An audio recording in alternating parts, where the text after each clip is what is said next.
Hello students, welcome आप सबका। मैं हूं आसिफ इकबाल, आपका फिजिक्स टीचर, और स्वागत करता हूं इस नए वीडियो में।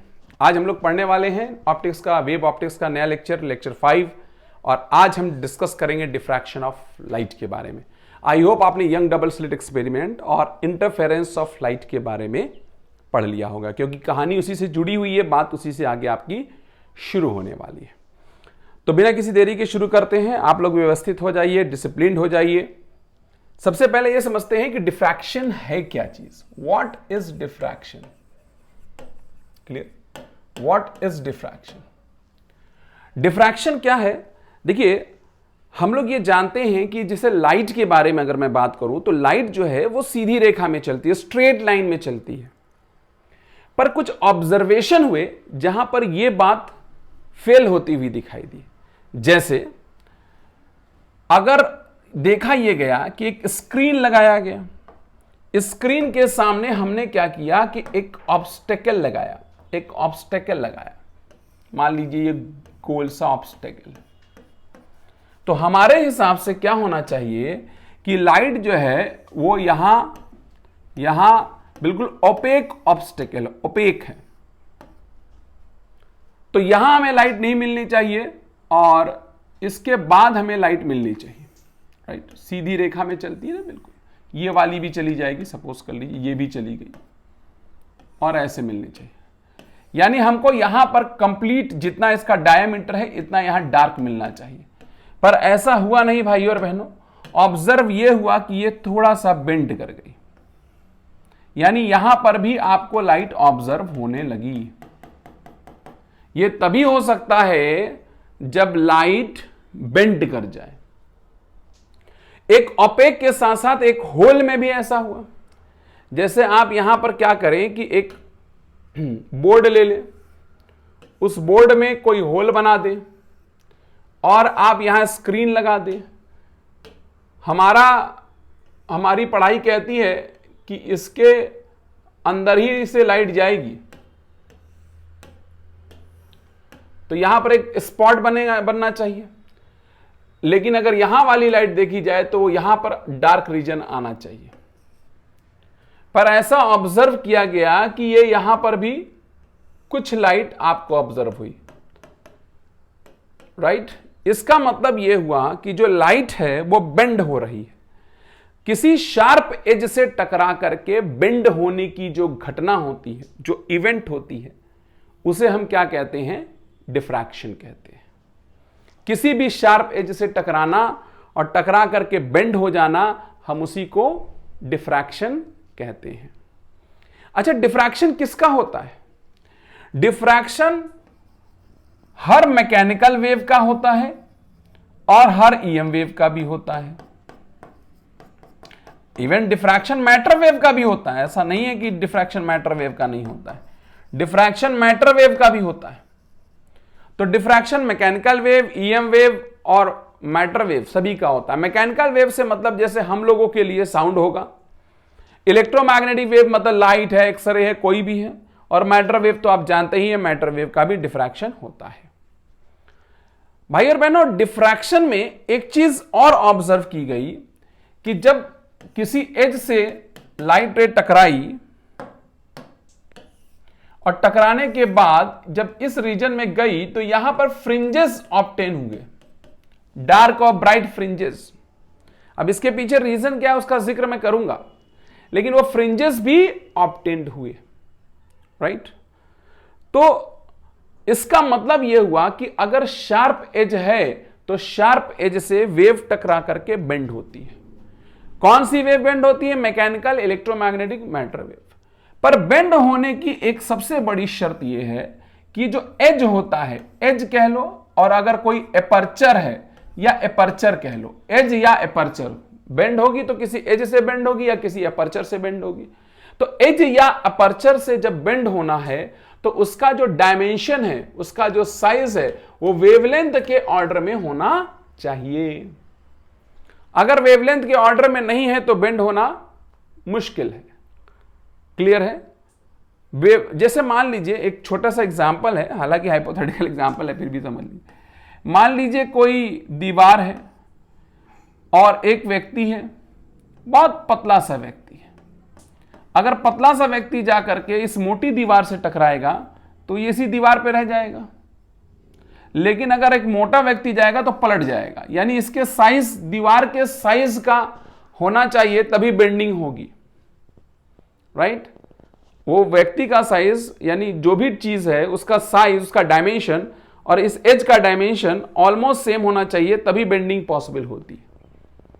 अगर आप साउंड के केस में देखें तो उसका जो वेवलेंथ होता है वो मिलीमीटर से लेके, सेंटीमीटर से लेके मीटर तक होता है। तो साउंड का जो वेवलेंथ है वो काफी ज्यादा होता है, और आमतौर की जिंदगी में जो आपको एज मिलेंगे, किनारे मिलेंगे, अपर्चर मिलेंगे, ये सब उसी ऑर्डर के होते हैं। इसीलिए साउंड का डिफ्रैक्शन ज्यादा इजीली होता है, लेकिन लाइट का डिफ्रैक्शन बहुत ही मुश्किल से मिलता है, क्योंकि लाइट का जो वेवलेंथ होता है वो एंगस्ट्रॉम के ऑर्डर का होता है। एक प्रैक्टिकल एग्जांपल है, आप लोगों ने अगर 12th पढ़ा होगा तो उसमें जरूर पढ़ाया जाता है। क्या इसे 2 ब्लेड ले लीजिए, शेविंग वाली ब्लेड नहीं होती है, वो ले लीजिए और उन ब्लेड्स को जोड़ दीजिए, उनके बीच में जो झिर्री बन जाएगी बहुत पतली बनेगी, वहां से हम डिफ्रैक्शन करा सकते हैं। एक कॉमन एग्जांपल है। आइए मॉड्यूल में इस बात को देख लेते हैं, समझ लेते हैं कि क्या है मामला, राइट। ये देखिए डिफ्रैक्शन के बारे में है, ठीक है, कि डिफ्रैक्शन शार्प एज से टकरा के होना है। यहां मैंने एक ओपेक और यहां होल से कराया, और ये लैम्डा और ए सेम ऑर्डर में होना चाहिए। Wavelength of light is order of angstrom in general obstacle जो है वो लाइट रेज में नहीं होता, यही लिखा हुआ है। तो sound wave shows more diffraction as compare to light rays. आपने देखा होगा घरों में भी डिफ्रैक्शन होता है, घर में दरारें बनी होती है, साउंड बेंड कर जाती है। आपने सुना है ना कि दीवारों के भी कान होते हैं, वो कान इसीलिए होते हैं क्योंकि डिफ्रैक्शन हो जाता है। डिफ्रैक्शन साउंड का इजिली होता है इसलिए। लेकिन हम लोग यहां क्या पढ़ने वाले हैं? हम लोग यहां पढ़ने वाले हैं डिफ्रैक्शन ऑफ लाइट। किसकी बात करने वाले हैं? Diffraction of light. अब डिफ्रैक्शन ऑफ लाइट जब पढ़ेंगे तो डिफ्रैक्शन ऑफ लाइट भाई और बहनों 2 तरह की होती है, और दोनों तरह की लाइट में के डिफ्रैक्शन में एक बेसिक फर्क होता है। पहला डिफ्रैक्शन जो है उसको कहते हैं फ्रेस्नेल डिफ्रैक्शन, और दूसरे डिफ्रैक्शन को कहते हैं Fraunhofer. Fresnel, Fraunhofer, Fresnel, Fraunhofer. Fresnel और फ्रॉनहोफर में क्या फर्क है कि फ्रेस्नेल में जब डिफ्रैक्शन होता है तो जिस चीज से डिफ्रैक्शन हो रहा है, जैसे आप एक ऑब्स्टेकल से कर रहे हो, एक स्लिट से कर रहे हो, या किसी एज से कर रहे हो, तो वो एज, सोर्स और स्क्रीन, सोर्स, स्क्रीन और वो एज, ये तीनों फाइनाइट डिस्टेंस पे होते हैं। कैसे डिस्टेंस पे? फाइनाइट। इन अदर वर्ड यहां कहना यह चाहते हैं कि जो यहां पर वेव फ्रंट होता है वो स्फेरिकल वेव फ्रंट होगा या सिलेंड्रिकल वेव फ्रंट होगा। क्यों? क्योंकि आप सोर्स से अगर एक फाइनाइट दूरी पे हैं तो कैसा वेव फ्रंट बनेगा? स्फेरिकल बनेगा या सिलेंड्रिकल बनेगा? ये देखिए यहां पर बना हुआ है आपके सामने, स्क्रीन है, स्लिट है, सोर्स है, स्फेरिकल वेव फ्रंट है। अब ये वेव फ्रंट जब यहां टकराएगा तो यहां पर सोर्स बन जाएगा और डिफ्रैक्शन होगा। अभी मैं डिटेल करूंगा, घबराइए नहीं। लेकिन आप फ्रॉनहोफर डिफ्रैक्शन की जब बात करेंगे तो वहां पर जिससे डिफ्रैक्शन हो रहा है, जैसे आप एक स्लिट लिए, एक अपर्चर लिए, उससे डिफ्रैक्शन कर रहा है, वो अपर्चर, सोर्स और स्क्रीन वो इनफाइनाइट डिस्टेंस पे होते हैं। इनफाइनाइट डिस्टेंस पे होने का मतलब प्लेन वेव फ्रंट होगा। मैंने आपको पहले भी बताया है कि अगर आप सोर्स से काफी दूर पे आ जाते हैं तो क्या हो जाता है बताइए? प्लेन वेव फ्रंट बन जाता है। तो वही प्लेन वेव फ्रंट यहां बन जाता है, ठीक है। अब प्लेन वेव फ्रंट पैदा कैसे किया जाएगा? अब इनफाइनाइट दूरी पर रख दोगे क्या? है ना, ऐसा नहीं हो सकता। क्या आप लगा दिए एकदम बिल्कुल दूर? ऐसा नहीं हो सकता। तो इसलिए हम लोग इस्तेमाल करते हैं लेंस का। अगर आप थोड़ा भी लेंस के बारे में जानते हैं तो लेंस के फोकस पे जब आप इसको रखोगे तो ये लाइट पैरेलल हो जाएगी, और पैरेलल लाइट को जब रख दोगे उसके सामने तो फोकस पे ये स्क्रीन रख दोगे, बात खत्म। पैरेलल लाइट रेज का मतलब प्लेन वेव फ्रंट होता है। ये चर्चा पहले हम लोग कर चुके हैं नेचर ऑफ लाइट में। तो यहां पर प्लेन वेव फ्रंट यूज होगा फ्रॉनहोफर में, और यहां पर फ्रेस्नेल में स्फेरिकल या सिलिंड्रिकल वेव फ्रंट यूज होगा। तो 2 हम लोगों के पास में डिफ्रैक्शन है, फ्रेस्नेल और फ्रॉनहोफर, ठीक है। हम लोग को डिटेल स्टडी करना है फ्रॉनहोफर डिफ्रैक्शन की, जिसे हम सिंगल स्लिट एक्सपेरिमेंट भी बोलेंगे। क्या बोलेंगे? Single slit experiment. यानी यहां एक स्लिट होगी और हम स्क्रीन लगा करके काम करेंगे। तो कैसे ये एक्सपेरिमेंट है और क्या बातें हैं, आइए इसको समझने की हम कोशिश करते हैं, ठीक है। देखो यहां पर मैं बना देता हूं आपके सामने सबसे पहले स्लिट। ये है स्लिट।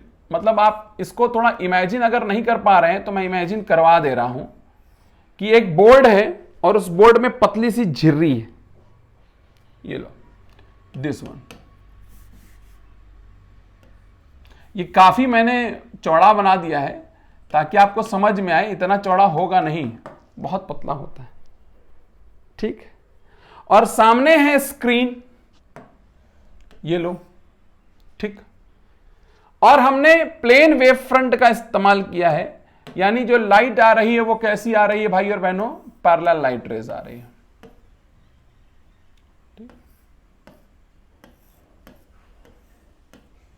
जब पैरेलल लाइट रेज यहां पर आएगी भाई और बहनों, तो जाहिर सी बात है, ऑब्वियस सी बात है कि यहां पर वेवलेट्स बन जाएंगे उस वेव फ्रंट के। ये मैं वेवलेट बना रहा हूं।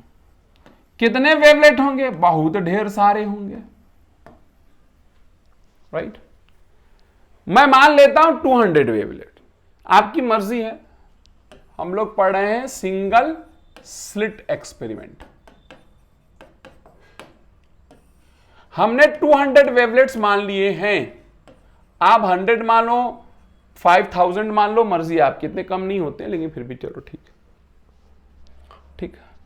इस वाले वेवलेट का नाम, जो सबसे ऊपर है उसका नाम ए और सबसे नीचे वाली का बी। ये जो अपर्चर है, यानी ए से बी की दूरी, ये स्मॉल ए है, ये अपर्चर है। स्लिट विड्थ कह लो या aperture. A is slit width और अपर्चर, ठीक। अब होता क्या है, यहां पर जब वेव फ्रंट आता है तो ये तमाम वेवलेट्स हैं, और ये तमाम वेवलेट से निकलने वाली जो वेव होंगी वो यहां जाके सुपर इंपोज करेंगे, बिल्कुल वैसे ही जैसे यंग डबल स्लिट एक्सपेरिमेंट में दो सोर्स से निकल के सुपर इंपोजिशन हो रहा था। यहां कई वेवलेट ही आपस में सुपर इंपोज करने लगेंगे, और जब सुपर इंपोज करेंगे तो इंटरफेरेंस होगा। इंटरफेरेंस होने का मतलब कहीं पर मैक्सिमम इंटेंसिटी और कहीं पर मिनिमम इंटेंसिटी पैदा होगी, बिल्कुल वैसे ही जैसे हम लोगों ने यंग डबल स्लिट एक्सपेरिमेंट में पैदा किया था। आपको याद होगा, ठीक बात है। चलिए आइए बात को शुरू करते हैं, मामले को आगे बढ़ाते हैं। यहां पर भाइयों और बहनों, हमें यह देखना है कहां पर कौन सी फ्रिंज बनने वाली है, राइट। सबसे पहले आइए एक बात आपको एकदम क्लियर करना है कि कहीं पर भी सुपर इंपोजिशन होता है किसी भी बिंदु पे, तो किसी भी बिंदु पे जब सुपर इंपोजिशन होगा तो ये वेवलेट जोड़े से जाएंगे वहां पर, और सिर्फ एक जोड़ा नहीं बनेगा, ऐसे पता नहीं कितने जोड़े बनेंगे जो एक जगह पर पहुंचेंगे। मैं आपको समझाना चाहता हूं, जैसे मान लीजिए मैं यहां की बात कर रहा हूं, इस जगह की, तो यहां से निकला, यहां से एक जोड़ा हुआ, दूसरा जोड़ा, तीसरा जोड़ा, ऐसे जोड़े बनाते जाइए, चौथा जोड़े बनेंगे कि नहीं बनेंगे? क्लियर? ये जोड़े बनाएंगे, और सिर्फ एक जोड़ा नहीं होगा, ऐसे कई जोड़े होंगे। यंग डबल स्लिट में क्या था, एक ही जोड़ा हुआ करता था। ये वेवलेट था, ये वेवलेट था, और वो जाकर के सुपर इंपोजिशन हो रहा था, आपको याद होगा। लेकिन यहां कहानी कई वेवलेट्स की है। सिंगल स्लिट में चूंकि स्लिट विड्थ है, यहां पर कई, मतलब स्लिट विड्थ काफी है, तो यहां पर कई वेवलेट्स हैं। आइए हम लोग अलग अलग जगहों पर यह चेक करते हैं कि कहां पर कौन सी स्लिट बनेगी, कौन सी फ्रिंज बनेगी, स्लिट कह रहा। आइए सबसे पहले मैं चलता हूं बिल्कुल बीचों बीच। अगर आप यहां देखेंगे तो यहां पर जो निकला होगा ये जाएगा, ये जाएगा। पार्ट डिफरेंस बताओ, 0। इस जोड़े का देखो 0। जितने जोड़े बना दोगे, मान लो 200 हैं तो 100 के 2 जोड़े बन जाएंगे, 2 के 100 जोड़े बन जाएंगे कि नहीं बन जाएंगे?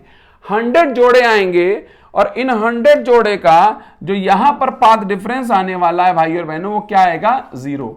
और जब पाथ डिफरेंस 0 आता है तो क्या बन जाती है? ब्राइट फ्रिंज, याद करिए। और हम इसे कहते हैं सेंट्रल ब्राइट फ्रिंज या सेंट्रल मैक्सिमा, सेंट्रल मैक्सिमा। यह बन गया central maxima, central maxima. Clear? Central maxima बन गया भाई और बहनों। तो एक बात श्योर है कि अपर्चर के बीचों बीच भाई और बहनों, अपर्चर के बीचों बीच क्या बनने वाला है? सेंट्रल मैक्सिमा बनने वाला है। पर हमको तो यह जानना है कि इन जनरल क्या बनने वाला है। तो हम यहां पर क्या करेंगे, कोई भी पॉइंट चूज करेंगे। जैसे ये पॉइंट आप चूज कर लो, इसका नाम P, यहां क्या बन रहा है देखने जा रहे हैं। ये दूरी यहां से सेंट्रल मैक्सिमा से नापी जाएगी, जैसा कि आप जानते हैं।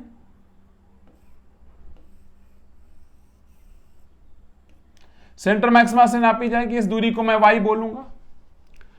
यहां पर तो कई जोड़ों का वेव पहुंचेगा ना, कई पेयर बनेंगे, कई पेयर्स का पहुंचेगा। मैं लेने जा रहा हूं ए वाला वेवलेट और बी वाला वेवलेट, इसका ले रहा हूं। इसको लेकर के पढ़ाई करना आसान होता है, इसीलिए ये दोनों लेने जा रहा हूं। ठीक, तो ए से जो पहुंचा वो ये है और बी से पहुंचा वो ये है। अगर आप मेरे से पूछेंगे कि क्या ए और बी से पहुंचने वाली जो वेव है उसी के इंटरफेरेंस से तय हो जाएगा फ्रिंज? नहीं, आप सिर्फ इनसे पहुंचने वाली वेव से फ्रिंज ब्राइट बनेगी या डार्क बनेगी वो तय नहीं होगा। ये जस्ट हम अपने सुविधा के लिए हमने ए और बी लिया। आप ए और बीच में भी ले सकते हैं, मर्जी आपकी। अच्छा भाई और बहनों, यहां पर जो ए और बी है, अगर मैं, अच्छा आप चाहो तो इसकी सेंट्रल पोजीशन भी दिखा सकते हैं। ये देखो, ये कैसे थीटा होती है, याद करिए। थीटा इसकी पोजीशन है, एंगुलर पोजीशन।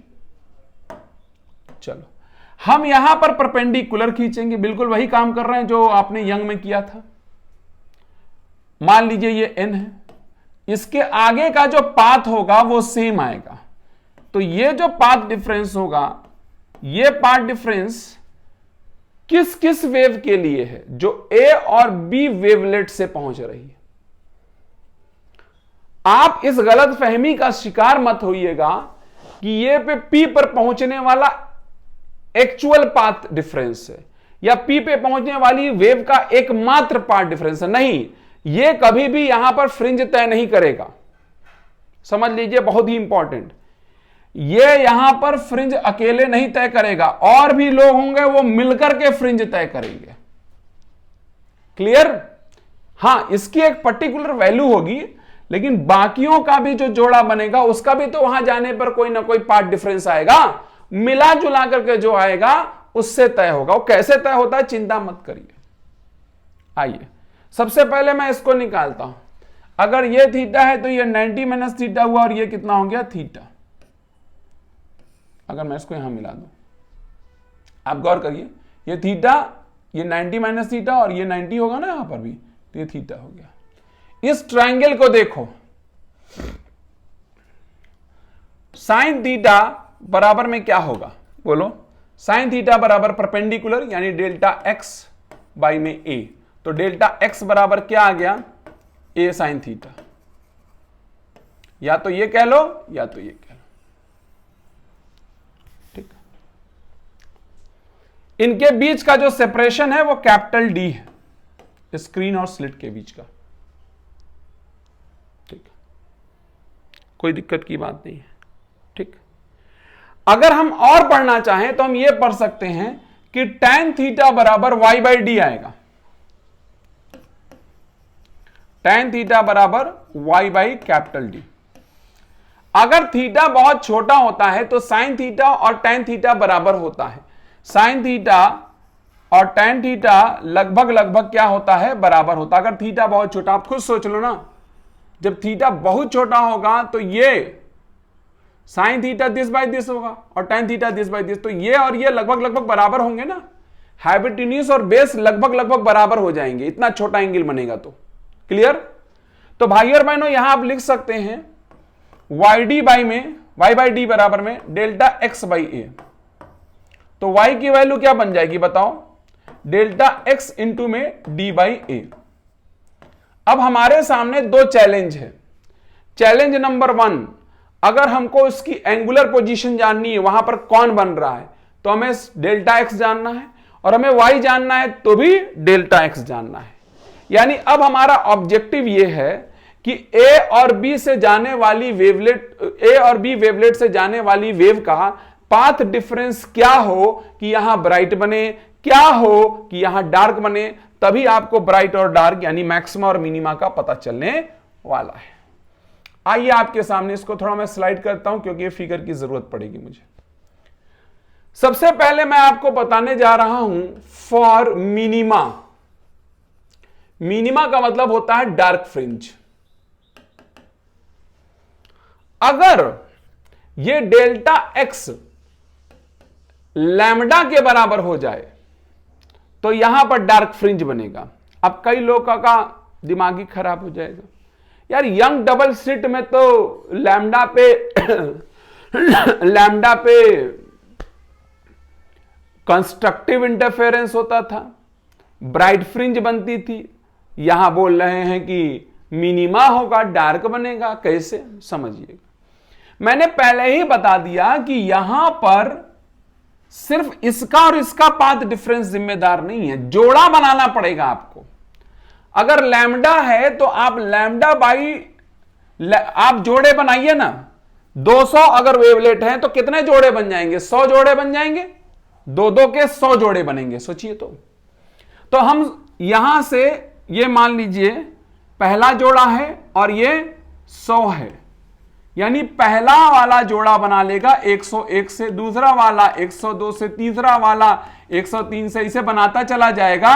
99 वाला 199 से और 100 वाला 200 से। बन गए ना 100 जोड़े। तो 100 वाला सोचो यहां बीचों बीच आएगा, आएगा कि नहीं आएगा?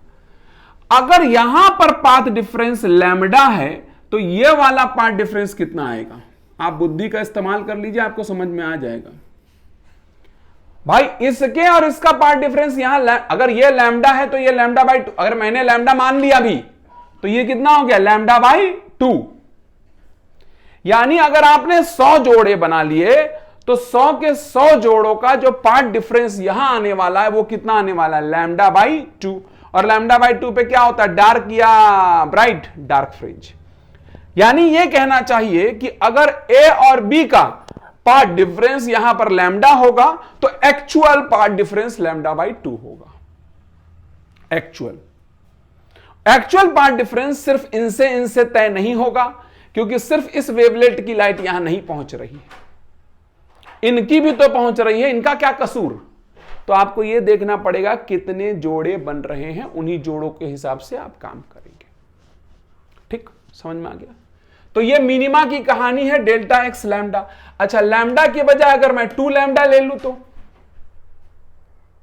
2 लैम्डा, अगर लैम्डा की जगह आप 2 लैम्डा ले लेंगे तो सोचो फिर इसका कितना हिस्सा बन सकता है? 4 हिस्सा बन सकता है। 4 हिस्सा बन सकता है। तो इसका मतलब एक पहला वाला जो हिस्सा होगा 1 और 50 तक होगा, फिर दूसरा वाला हिस्सा 51 से 100 तक होगा, तीसरा वाला 101 से 150 तक होगा, चौथा हिस्सा कितना बनेगा? 151 से 200। राइट? अब 2 लैम्डा के अगर आप 4 हिस्से करते हैं तो इनके जोड़े पहला और 50वां, दूसरा और 49वां, तीसरा और 48वां, इनका पार्ट डिफरेंस क्या आता चला जाएगा? Lambda by 2। यहां लैम्डा बाई मतलब ऐसे समझ लीजिए 1 से लेके 50 तक बनेगा ना, 1 51, 1 और 51, ठीक, 1 51 का पार्ट डिफरेंस कितना आ जाएगा? लैम्डा बाई 2 आ जाएगा। नहीं आ जाएगा?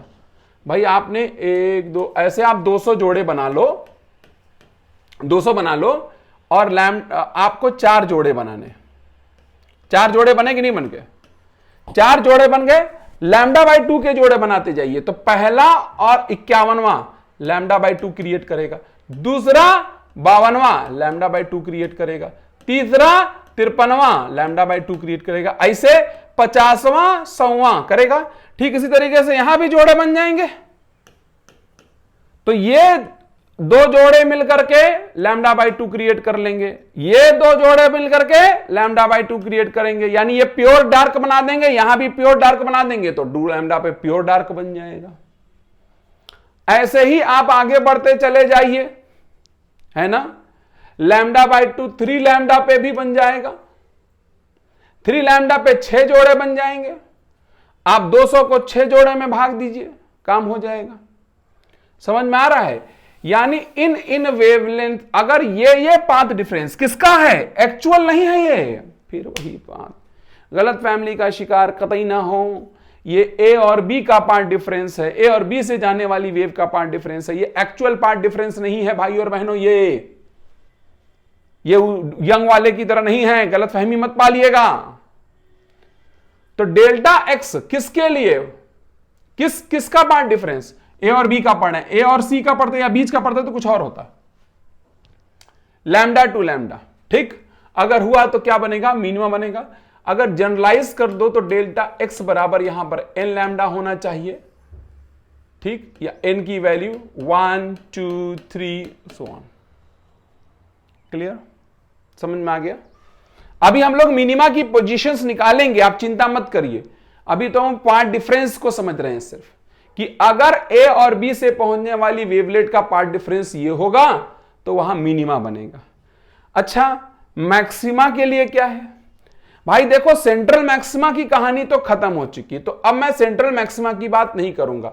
जो मैक्सिमा अब हम पढ़ने जा रहे हैं उसमें हम मैक्सिमा में सेंट्रल मैक्सिमा शामिल नहीं है, इसीलिए हम इसको लिखते हैं for other maxima, for other maxima. ठीक, अब आप में से कुछ लोगों का दिमाग काम करेगा कि अरे भैया, जहां पर मैक्सिमा था यंग वाले में वहां मिनिमा बन गया, तो यहां जहां मिनिमा होगा वहां मैक्सिमा हो जाएगा। यानी हम क्या करें, हम लैम्डा बाई 2 3 लैम्डा बाई 2। अगर आप लैम्डा बाई 2 पे कुछ बनाना चाहोगे तो कुछ भी नहीं बनेगा। क्यों नहीं बनेगा ये समझिए, क्यों नहीं बनेगा ये समझिए। देखिए, सबसे पहला मैक्सिमा कहां बना है, या सेंट्रल मैक्सिमा कहां बना है, 0 पे। पहला मिनिमा कहां बनेगा, लैम्डा पे। तो 0 और लैम्डा पार्ट डिफरेंस के बीच में कोई ऐसा पार्ट डिफरेंस ही नहीं आएगा जहां पर मैक्सिमा हो जाए। यानी इस वाले के लिए मैक्सिमा नहीं बनेगा, लैम्डा बाई 2 पे मैक्सिमा नहीं बनेगा। क्यों? सेंट्रल मैक्सिमा 0 पार्ट डिफरेंस पे है और लैम्डा पे मिनिमा है, तो मैक्सिमा से मिनिमा भी होगा ना, इंटेंसिटी घटते घटते घटते 0 हो जाएगी, बीच में फिर से मैक्सिमम कैसे हो जाएगी। तो लैम्डा बाई 2 के लिए कोई मैक्सिमा प्राप्त नहीं होता है। समझ में आ रहा है? एकदम क्लियर कट, मैक्सिमा प्राप्त नहीं होता है। समझ में आ रहा है? अदर मैक्सिमा के लिए भाई और बहनों हमें क्या समझना है, डेल्टा एक्स की जो वैल्यू है उसकी वो आती है n plus half lambda. Other maxima के लिए जहां n की वैल्यू 1 2 3 एंड सो ऑन। इसको मैं सत्यापित करता हूं। इसका मतलब अदर मैक्सिमा कब मिलेगा, जब डेल्टा एक्स कितना होगा, 3 लैम्डा बाई 2, 5 लैम्डा बाई 2 करके देखो, 7 लैम्डा बाई 2 होगा कि नहीं होगा। अब आप सोचोगे कि अगर यहां पर पाथ डिफरेंस 3 लैम्डा बाई 2 आएगा ये वाला, तो वहां पर कैसे कंस्ट्रक्टिव इंटरफेरेंस हो जाएगा, कैसे मैक्सिमा हो जाएगा। आइए आपको समझाते हैं। जैसे मान लीजिए ये 200 वेवलेट हैं, मैंने कहा इनका और इनका पार्ट डिफरेंस 3 लैम्डा बाई 2, तो भाई 200 बना लेते हैं हम, 200 बना लो। और मैंने कितना बोला यहां का, ये पार्ट डिफरेंस 3 लैम्डा बाई 2। तो हम एक काम करते हैं, इसको लैम्डा बाई 2 के ही उसमें बांटते थे, हम लैम्डा बाई 2 में बांटते हैं। तो लैम्डा बाई 2 आएगा यहां का, लैम्डा बाई 2 यहां का, और लैम्डा बाई 2 यहां का। ठीक, समझ में आ गया? यानी अगर आप देखेंगे तो इसके 3 सेगमेंट कर लीजिए, 3 segment, lambda by 2 lambda by 2 lambda by 2, मतलब इनका पार्ट डिफरेंस लैम्डा बाई 2 होगा। ठीक है, और इनका, ठीक है, ये वाली जो वेवलेट्स हैं इनका अगर आगे कोई और होता तो उनका पार्ट डिफरेंस λ/2 होता। बहरहाल यहां पर λ/2 का पार्ट डिफरेंस के हिसाब से हमने 3 सेगमेंट बांट दिए। तो ये पहले नंबर का वेवलेट है, सोच के देखिएगा, 3 वेवलेट करिए, ठीक है, तो कितना हो जाएगा, 66 के आसपास बनेगा, है ना, 66, ठीक, 66 के आसपास बनेगा, मैं रफली ले रहा हूं, 66 आएगा, और ये कितना आ जाएगा, 132 और 200, रफली ले रहा हूं, या तो मैं ऐसा नंबर लेता जो 3 से बढ़ जाता, लेकिन चलो कोई बात नहीं, सोच के देखो। अब ध्यान समझिएगा, बहुत इंपॉर्टेंट है, पहले वाले का 66 वाले के साथ पार्ट डिफरेंस कितना आएगा, λ/2, दूसरे यहां पहुंच रहा है जो दूसरे, तो पहला और 66 ने मिलकर क्या बनाया, डिस्ट्रक्टिव, λ/2 का मतलब डिस्ट्रक्टिव, डार्क बना देगा, ये दोनों डार्क बना देंगे। दूसरा और 67 ये भी डार्क बना देगा। तीसरा 68 डार्क बना देगा। चौथा 69 डार्क बना देगा। पांचवा 69 डार्क बना देगा। 66वां और 132वां मिलकर के डार्क, यानी ये दोनों लोगों ने, ये जोड़ों ने इसके सब जोड़े बना करके वहां पर डार्क बना देंगे। पर अगर आप यहां पर देखें तो एक हिस्सा अभी भी बाकी है, और इस हिस्से को अगर आप देखेंगे तो इस हिस्से के अंदर जो वेवलेट है इसका जोड़ा नहीं बनेगा, क्योंकि ये तो खाली रह जाएंगे ना भाई, ये आपस में जोड़े बना लिए, इनका जोड़ा तो होगा नहीं, तो इसकी लाइट भी तो वहां पहुंच रही होगी। और जब भाई और बहनों इसकी लाइट, भाई ये इंटरफेरेंस होगा, इनमें होगा, इनमें होगा, पर पार्ट डिफरेंस λ/2 थोड़ी होगा, कुछ और होगा। पर जो भी होगा यहां पहुंच रही होगी, नहीं पहुंच रही होगी लाइट, तो लाइट पहुंचेगी कि नहीं पहुंचेगी, तो भाई और बहनों इसकी वजह से एक मैक्सिमा बन जाएगा, तो 3 λ/2 पर बन गया। ऐसे ही अगर 5 λ/2 पर बनोगे तो 5 हिस्से होंगे, शुरुआत वाले 4 हिस्से मिलकर डार्क बनाएंगे और 5वां हिस्सा मिलकर के ब्राइट बनाएगा। और कुछ आपके पल्ले भी पड़ रहा होगा कि भैया तीसरा वाला 3 λ/2 पे जब हम बात कर रहे होंगे तो उस वक्त ब्राइट फ्रिंज 66 लोग मिलकर बना रहे होंगे, लेकिन जब 5 λ/2 होगा तो 5वां हिस्सा हो जाएगा, यानी खाली 20 ही होंगे जो बना रहे होंगे, यानी धीरे धीरे ब्राइट की इंटेंसिटी कम होती जाएगी। फिर से समझो, जब ब्राइट फ्रिंज का फॉर्मेशन होगा तो आपने मान लीजिए 3 λ/2 लिया पहली ब्राइट के लिए, पहली मैक्सिमा के लिए 3 λ/2 लिया, तो 2 λ/2 तो जोड़े बना के कैंसिल कर देंगे, खाली बचेगा λ/2, यानी वहां पर 66 वेवलेट की लाइट पहुंच रही होगी, 66 वेवलेट जो ब्राइट फ्रिंज बना लेगी। अगर यही 5 λ/2 होगा तो कितने हिस्से बन जाएंगे, 5 हिस्से बनेंगे। 200 का 5 हिस्सा करो, 40, 200 का 5 हिस्सा करना था ना, नहीं सॉरी 40 का बनेगा, सॉरी 40 का बनेगा, 20 का नहीं बनेगा, 40 का 5 हिस्सा, तो 40 का 40 वेवलेट। अब ये जो 4 हिस्से होंगे ये तो λ/2 का जोड़ा बना के उड़ जाएंगे, डार्क बना देंगे। सिर्फ 40 ऐसे वेवलेट होंगे जो ब्राइट बनाएंगे। तो पहले 66 फिर 40, पहले 66 फिर 40, तो पहली ब्राइट फ्रिंज से अगली ब्राइट फ्रिंज और इंटेंसिटी कम हो जाएगी। 5 के बाद 7 हिस्से करोगे तो और इंटेंसिटी कम, तो जैसे जैसे आप उधर देखोगे मैक्सिमा की इंटेंसिटी भी कम होती जाती है। समझ में आ गया होगा, आई होप, राइट, क्लियर। तो इसका मतलब यह हुआ कि अगर पाथ डिफरेंस डेल्टा एक्स बराबर n प्लस हाफ लैम्डा हुआ, किसका किसका, ए और बी के वेव्स का, waves coming from wavelet a and b. ये एक्चुअल पार्ट डिफरेंस नहीं लिखा है, गलत फहमी का शिकार मत होइएगा। ये कहानी वैसी नहीं है जैसी यंग में चल रही थी, ये कहानी थोड़ी सी हटके है, अलग सी है। अब हमारा सवाल अभी भी शेष है कि कहां पर ब्राइट बनेगा और कहां पर डार्क बनेगा। डेल्टा एक्स समझ में आ गया, ये 2 इक्वेशन है जो आपको बताती हैं कि कहां पर कौन बनने वाला। साइन थीटा से पता चल जाएगा और वाई के फॉर्मूला से पता चल जाएगा। आइए पता करते हैं। साइन थीटा बराबर डेल्टा एक्स बाई ए है और वाई बराबर डेल्टा एक्स डी बाई ए है। साइन थीटा बराबर क्या बोलो, डेल्टा एक्स बाई ए, और वाई बराबर क्या है, डेल्टा एक्स इंटू में डी बाई ए। यही तो है। अगर मुझे चाहिए फॉर मिनिमा, अगर मुझे मिनिमा चाहिए तो delta x should be n lambda. याद रखिएगा ये एक्चुअल पार्ट डिफरेंस नहीं है, ए और बी से जाने वाली वेव की वेवलेट का पार्ट डिफरेंस। तो साइन थीटा बराबर कितना हो जाएगा, एन लैम्डा बाई ए। समझ में आ गया, जहां पर एन की वैल्यू 1 2 3 सो ऑन। क्लियर। अगर थीटा बहुत छोटा निकला तो थीटा बराबर एन लैम्डा बाई ए लिख सकते हो डायरेक्ट, अगर थीटा बहुत छोटा हुआ। और y बराबर क्या हो जाएगा जरा बताओ, डेल्टा एक्स की जगह एन लैम्डा इंटू में डी बाई ए, तो y बराबर क्या हो गया, n d lambda by small A.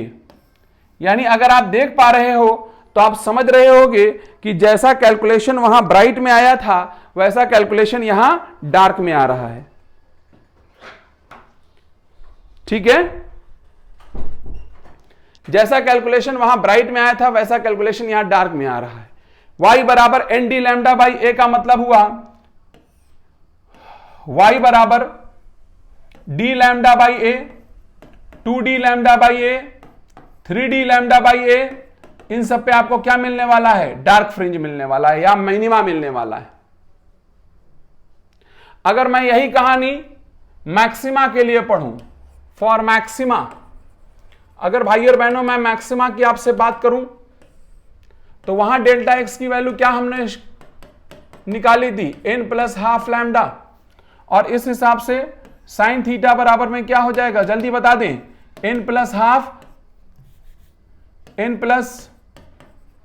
Half lambda by a, या तो ये हो जाएगा, और अगर थीटा बहुत छोटा हुआ तो n plus half lambda by A.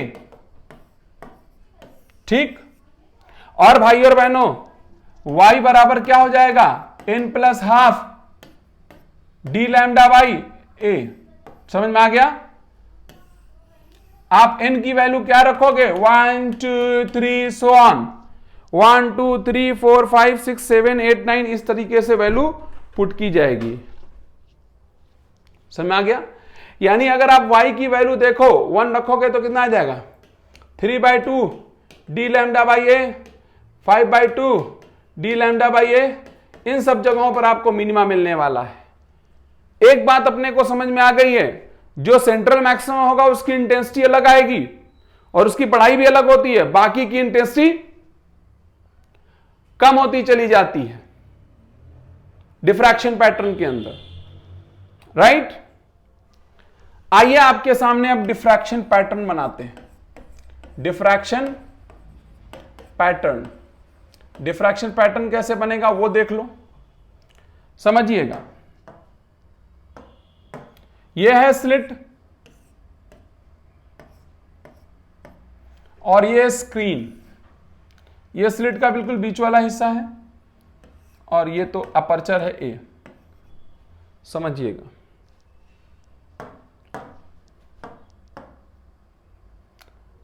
y बराबर 0, y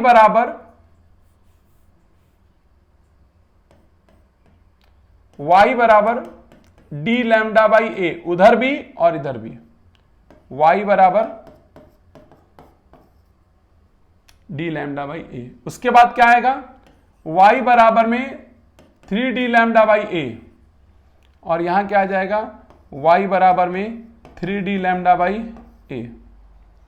यहां क्या आ जाएगा, y बराबर में 2d लैम्डा बाई ए, फिर यहां भी आ जाएगा y बराबर में 2d लैम्डा बाई ए। ये सब पोजीशंस लिख रहा हूं मैं।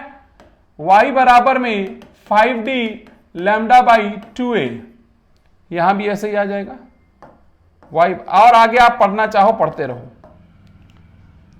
सबसे पहले ब्राइट फ्रिंजेस देखते हैं कहां बनेगा। सेंट्रल ब्राइट होगी, उसके बाद फिर कहां बनेगा,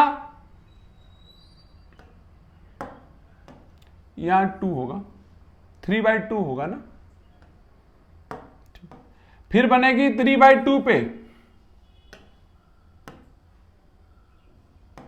फिर बनेगी 3/2 पे, फिर बनेगी 5/2 पे, ये ब्राइट बनेगी। तो ये सेंट्रल ब्राइट फ्रिंज है या सेंट्रल मैक्सिमा है।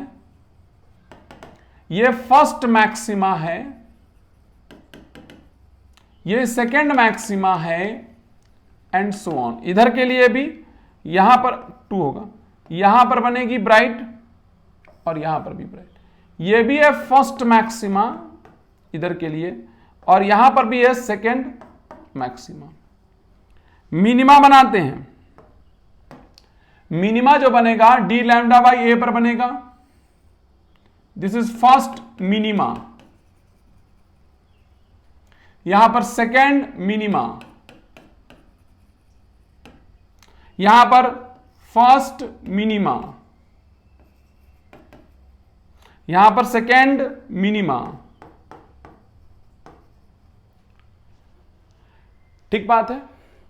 आप यहां पर गौर कर पा रहे होगे तो सेंट्रल मैक्सिमा के लिए देखोगे तो इधर मिनिमा और इधर मिनिमा काफी दूर पे है, d lambda by a, d lambda by a. लेकिन फर्स्ट मिनिमा और सेकेंड मिनिमा के बीच की दूरी देखो डी लैम्डा बाई ए ही है। यहां पर इस फर्स्ट मिनिमा के बीच की दूरी कुछ और है और यहां पर कुछ और है। यहां पर होता यह है भाई और बहनों, हमको विड्थ ऑफ मैक्सिमा चाहिए, तो विड्थ ऑफ सेंट्रल मैक्सिमा और विड्थ ऑफ अदर मैक्सिमा अलग तरीके से डिफाइन की जाती है। अगर आपसे पूछा जाए विड्थ ऑफ सेंट्रल मैक्सिमा क्या है, जो दोनों साइड का मिनिमा है उसके बीच का जो ये सेपरेशन आता है, that separation is called as width of central maxima. अब जैसे मुझे फर्स्ट मैक्सिमा की विड्थ चाहिए तो वो मैक्सिमा की विड्थ फर्स्ट मिनिमा से सेकेंड मिनिमा के बीच की होगी। तो सेंट्रल मैक्सिमा की विड्थ कुछ और आएगी, अदर मैक्सिमा की विड्थ कुछ और आएगी।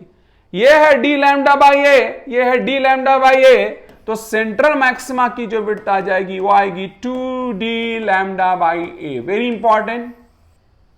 लेकिन अदर मैक्सिमा की अगर आप विड्थ निकालना चाहते हो तो 2d लैम्डा बाई ए में से d लैम्डा बाई ए घटाओगे तो d लैम्डा बाई ए आ जाएगा। यानी सेंट्रल मैक्सिमा की कहानी अलग है और अदर मैक्सिमा की कहानी अलग है। मैंने आपको यह भी बताया कि सबसे ज्यादा इंटेंसिटी इसी की होती है और फिर इसकी इंटेंसिटी इसकी तुलना में थोड़ी घट जाएगी, फिर और घटेगी और इस प्रकार से घटती चली जाएगी। समझ में आ रहा है? सबसे ज्यादा जो इंटेंसिटी होती है वो सेंट्रल मैक्सिमा की है और बाकियों की इंटेंसिटी कम होती जाती है। इंटेंसिटी कितनी होती है इस पे आपका कोई डिस्क्रिप्शन नहीं है, उसकी जरूरत नहीं। हालांकि मॉड्यूल में मैंने वो वैल्यू आपको दे रखी है लेकिन इसका कोई डिस्क्रिप्शन नहीं है। बस इतनी बात समझ में आई कि सेंट्रल मैक्सिमा की विड्थ बहुत ज्यादा होती है और बाकी मैक्सिमा की विड्थ उससे कम होती है। आइए मॉड्यूल में इसी बात को समझ लेते हैं। यहां पर पूरा वो बना हुआ है फिगर, डेल्टा एक्स की वैल्यू निकाली गई है और ब्राइट मैक्सिमा सेंट्रल मैक्सिमा के लिए y 0 आ गया, अदर मैक्सिमा की कहानी पढ़ी गई और अदर मिनिमा डार्क फ्रिंज की कहानी पढ़ी गई। आपका N d lambda by a. ठीक, फ्रिंज विड्थ जो सेंट्रल मैक्सिमा की होगी वो अलग आएगी। अच्छा, सेंट्रल मैक्सिमा की एंगुलर विड्थ कैसे निकालोगे? भाई एंगुलर विड्थ का क्या मतलब होता है?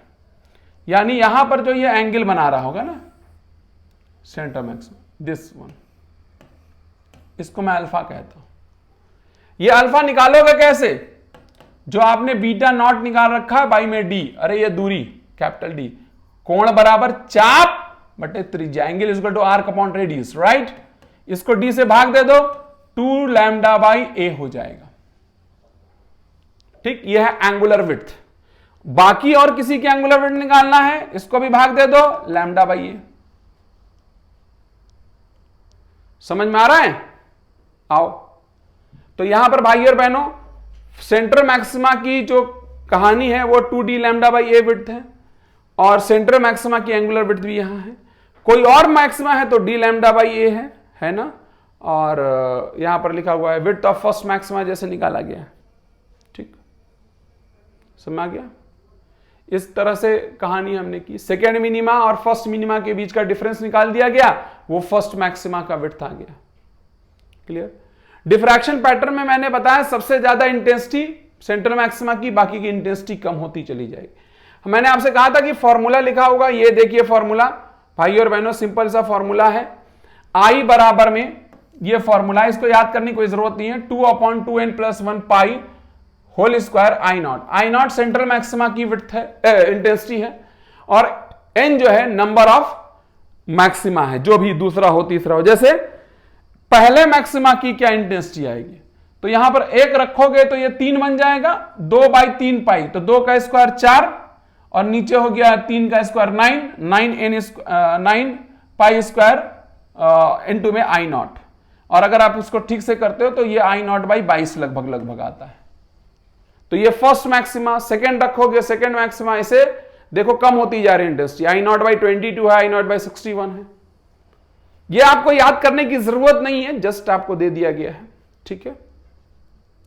यहां लिखा हुआ है कि all bright lines are not equally bright and equal wide, brightness of and width goes on decreasing with angle of diffraction, dark lines are not perfectly dark, their contrast with bright lines goes on decreasing with the angle of diffraction. मतलब pure dark नहीं होता, वो आपको समझ में आ ही रहा होगा कि वहां पर जाके प्योर डार्क नहीं बनता, प्योर ब्राइट नहीं बनता है आगे चल करके। क्लियर है? ब्राइटनेस जो है वो कम होती चली जाती, ब्राइटनेस कम होने का मतलब प्योर ब्राइटनेस प्योर ब्राइट थोड़ी रह गई। तो ये छोटा सा टॉपिक था डिफ्रैक्शन ऑफ लाइट भाई और बहनों, और डिफ्रैक्शन ऑफ लाइट में आप लोगों ने खास करके फ्रॉनहोफर डिफ्रैक्शन को पढ़ा, क्लियर, जिसमें मैंने सारी चर्चाएं कर दी। तो क्वाइट इजी टॉपिक है, पर एक क्वेश्चन कभी कभी बन ही जाता है ज्यादातर। अगला टॉपिक पोलराइजेशन है, लेकिन उससे पहले मैं इस पे क्वेश्चन कराऊंगा और फिर मैं आपके सामने आगे बढ़ने वाला हूं, ठीक है। तो तब तक के लिए thank you very much, God bless you all.